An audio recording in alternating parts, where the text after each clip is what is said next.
Bismillahirrahmanirrahim. Assalamualaikum warahmatullahi wabarakatuh. Alhamdulillahirabbil alamin fi kulli halin.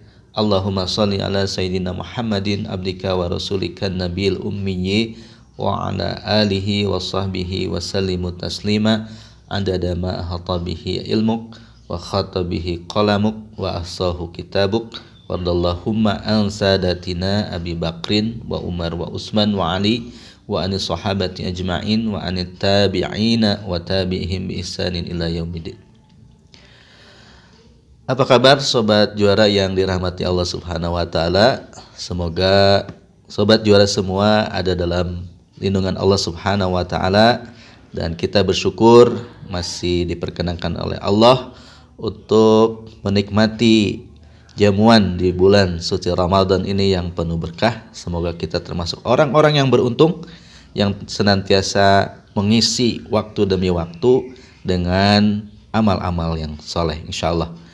Baik sobat juara yang dirahmati Allah Subhanahu wa taala, sejenak pada kesempatan ini saya Nur Zaman ingin mengajak sobat juara semua untuk mengingat kembali tentang keutamaan mencari ilmu. Ini tentunya bukan sesuatu yang baru ya. Tapi marilah kita ingat-ingat kembali karena ini adalah sesuatu yang penting.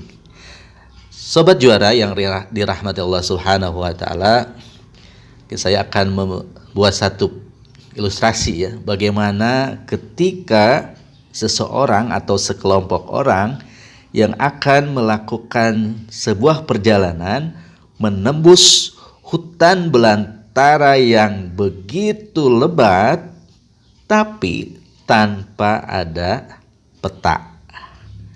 Ya, coba bagaimana kira-kira apa yang akan terjadi? Apakah orang-orang ini akan sampai kepada tujuan ataukah tidak?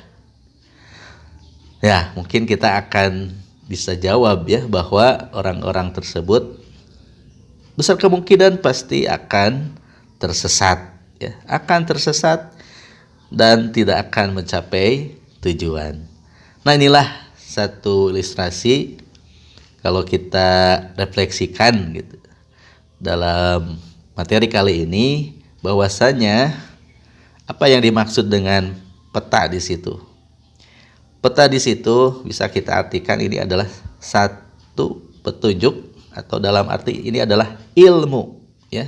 Jadi sekali lagi ini adalah ilmu ya. Ketika seseorang melakukan perjalanan tanpa disertai dengan ilmu, maka yang terjadi adalah tersesat seperti itu. Nah, inilah pentingnya bagaimana ilmu menjadi bagian yang tidak terpisahkan dalam kehidupan kita.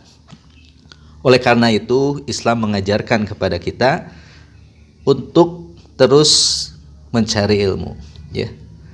Dalam sebuah hadis disabdakan oleh Rasulullah SAW dalam hadis riwayat Ibnu Majah bagaimana bahwa talabul ilmi faridatun ala kulli muslimnya, bahwa menuntut ilmu itu adalah kewajiban bagi setiap muslim ya. Nah, ini luar biasa gitu ya. Oleh karenanya kita sebagai seorang muslim terus ya, dari waktu ke waktu, dari hari ke hari, terus isilah kehidupan kita ini dengan menuntut ilmu. Karena ilmu Allah itu sangat luas, Masya Allah gitu ya. Bila mana air samudra ini dijadikan tinta ya, kemudian pepohonan dijadikan pena, maka tidak akan sanggup untuk menuliskan ilmu Allah yang sedemikian maha luas. Oleh karenanya tidak ada kata berhenti untuk kita menuntut ilmu. Sobat juara yang dirahmati Allah Subhanahu wa taala, mari kita lihat bagaimana keutamaan mencari ilmu ya, berdasarkan dari Al-Qur'an dan Sunnah. Yang pertama, bahwa keutamaan mencari ilmu adalah menjadi orang yang mulia ya. Nah, ini termaktub dalam Al-Qur'an surah Al-Mujadalah ayat ke-11. A'udzubillahi minasyaitonirrajim. Yarfa'illahu alladhina amanu minkum walladzina utul ilma darajah. bahwasanya Allah Subhanahu wa taala akan meninggikan derajat orang-orang yang beriman di antara kalian dan orang-orang yang menuntut ilmu. Ya. Nah, ini luar biasa ya. Karenanya kita tidak heran jika menemukan bagaimana orang-orang yang berilmu ini Allah tinggikan derajatnya. Ya, Allah muliakan seperti itu. Nah, kemudian yang kedua, sobat juara yang dirahmati Allah Subhanahu wa taala, keutamanya adalah orang-orang tersebut, orang-orang yang mencari ilmu ini akan masuk pada golongan orang yang menegakkan Islam. Nah, ini kita lihat bagaimana dalam sebuah hadis yang disebutkan oleh Nabi SAW, riwayat Anas bin Malik, man kharaja fi talabul ilmi fahuwa fi sabilillahi hatta yarji.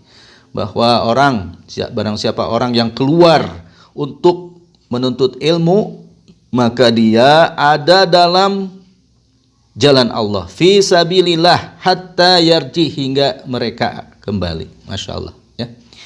Nah, itu. Kemudian yang ketiga adalah ilmu itu adalah amal jariah. Nah, ini mungkin keterangan yang sering kita dengarkan ya. Bagaimana dalam sebuah riwayat Muslim disebutkan bahwa idza mata bani adam au idza matal insan fa in qata'a amaluhu illa bisalasin. Jika meninggal wafat bani Adam ataukah manusia, maka akan terputus seluruh amalnya illa bisalasin, kecuali 3 hal. Yang pertama adalah shadaqatin jariyah ya. Sedekah ya. Kemudian yang kedua adalah ilmin yuntafa'u bih, ilmu yang bermanfaat. Kemudian yang ketiga adalah waladin sholihin yad'ulahu, yaitu anak-anak yang soleh yang senantiasa mendoakan kedua orang tuanya. Masya Allah. Nah, inilah keutamaan mencari ilmu bagi kita sebagai seorang muslim, yang tentunya menjadi penyemangat kita dalam hari-hari kita melaksanakan kehidupan kita, menjalani kehidupan ini. Semoga Allah senantiasa memberikan kemudahan bagi kita, memberikan semangat bagi kita semua untuk melaksanakan, menjalankan ataupun dalam mencari ilmu, insyaallah. Akhirul kalam, terima kasih atas segala perhatian. Assalamualaikum warahmatullahi wabarakatuh.